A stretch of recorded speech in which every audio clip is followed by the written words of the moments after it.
Alright, so after my previous review about Backrooms, which didn't do too well, I thought I'd talk about a movie I really enjoyed. However, first, a change of setting.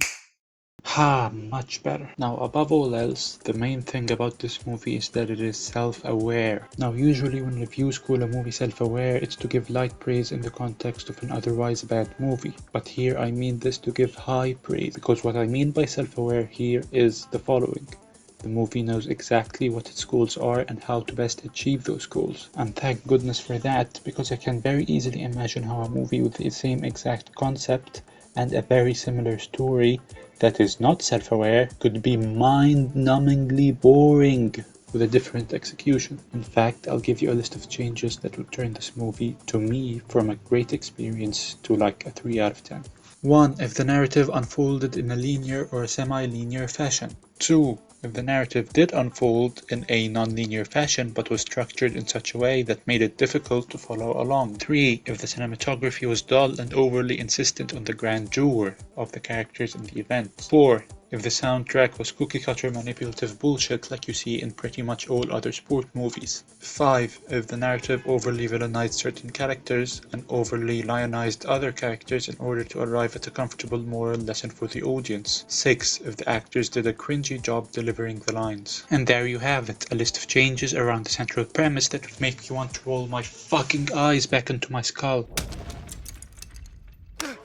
Reverse all of those and you get exactly why the movie is great. In fact, for the rest of the video, there will be an indicator at the top of which point I'm saying the reverse of. The narrative unfolds in a non-linear fashion, going back and forth in time like in a tennis rally. And this constantly going back and forth highlights the theme of tension and release of tension that occurs between the characters over and over again, and highlights the multi-year competition that Art and Patrick are engaged in over Tashi. However, despite this constant back and forth, the viewer is never left confused about when things are happening in the timeline thanks to the liberal use of title cards, as well as the really clever structuring of the scenes. One such example is how the night before the big match, a big storm is going on. So if you see a big storm, you know exactly when you are in the timeline. The cinematography is really good, makes really good use of wide lenses and proper distancing to reflect the emotions of the characters. The same can be said about the frequent use of slow-mo. The camera movement is fluid and purposeful. Some notable shots to me include, but are not limited to, the shot of the camera following Tashi's shadow when we first see her playing tennis. The fisheye shot at the third act where Tashi is sitting in the middle while Art and Patrick are looking past her at each other. Also, basically all the shots in the first point of the tiebreak are great at communicating the intensity of the emotion, especially the one where the camera is the tennis ball. I actually audibly said out loud, "Oh fuck yes," the moment I realized that's what's about to happen. Moreover, there's a really cool progression to the cinematography and how cool the shots are. It starts bland, sort of like a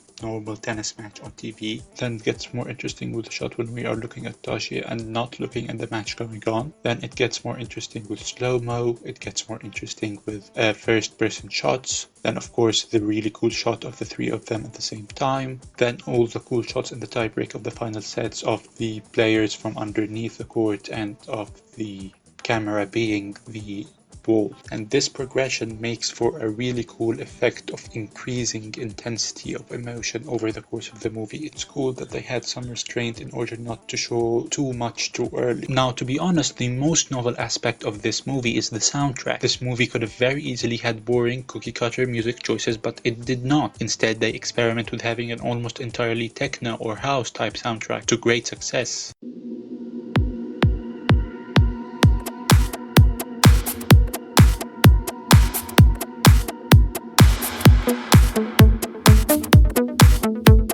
There are scenes in this movie where two people are having an argument or a sad moment, and the soundtrack, techno soundtrack, works very fucking well, even when logically it should not.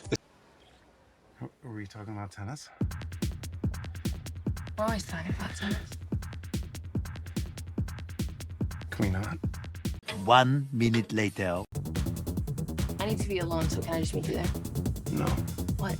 I'm not going to the match. Not if you think you can just dismiss me. I'm not some fucking lapdog who's just gonna sit around and let you punish me. I'm not Art.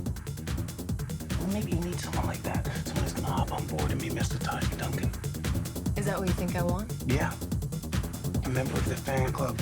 The soundtrack set to this type of story to me is an entirely new experience that no movie ever gave me before. That's how great I think it is. I also greatly appreciated that the tone of the music understood what the story is about. At no point is it overly triumphant like other sport movies. I'm looking at you, F1.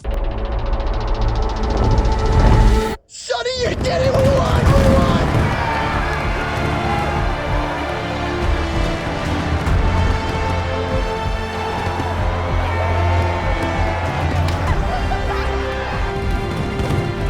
At the end of the day, we're looking at three rich assholes hitting balls. There's nothing triumphant about any of this. This is a sexy, messy, melancholy train wreck that you can't take your eyes off of. And the soundtrack understands this very well because the movie is self-aware. The character work in this movie is also really great. After watching these characters for 2 hours and 10 minutes, you really feel like you got a deep understanding of their psyche. And like I said before, the narrative does not aggrandize or victimize other characters over others. It's not interested in giving the audience a cookie-cutter moral compass, instead opting to leave the audience in the grey morality of the characters. All three characters do awful, heinous shit to each other. They're not good people, they're morally grey. And I think this was the better alternative than doing moral grandstanding. The actors also generally do a fine job in this movie. They're not outstanding, but they're good. So now I'll leave my numbered list in order to talk just about a few miscellaneous things I want to talk about. First, I enjoyed this thing they did, that in order to reinforce the idea that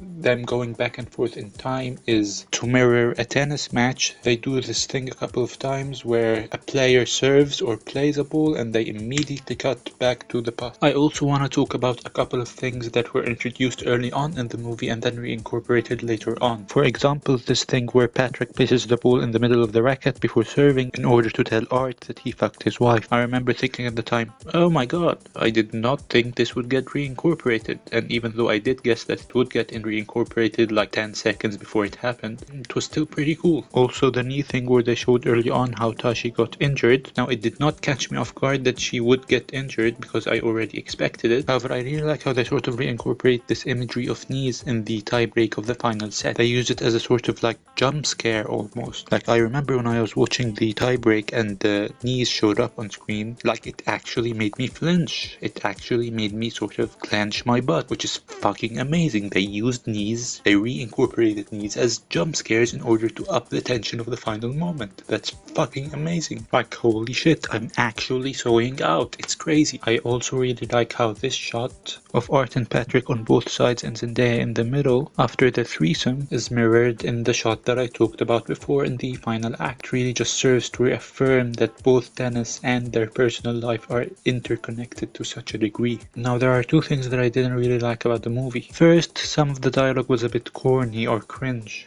Fucking me would be one thing, but this is unforgivable. I'm actually being incredibly fucking kind to the both of you right now.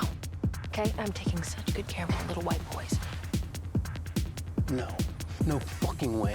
Second, I get it, it's a sports movie. Some product placement is inevitable. However, I still don't like it, even if it's very lit. I still don't want to see Adidas product placement in my movie, even if I know it's just fine, everyone does it. But other than that, I really like this movie. It's like a really good erotic thriller in the setting of a sports movie. 9 out of 10.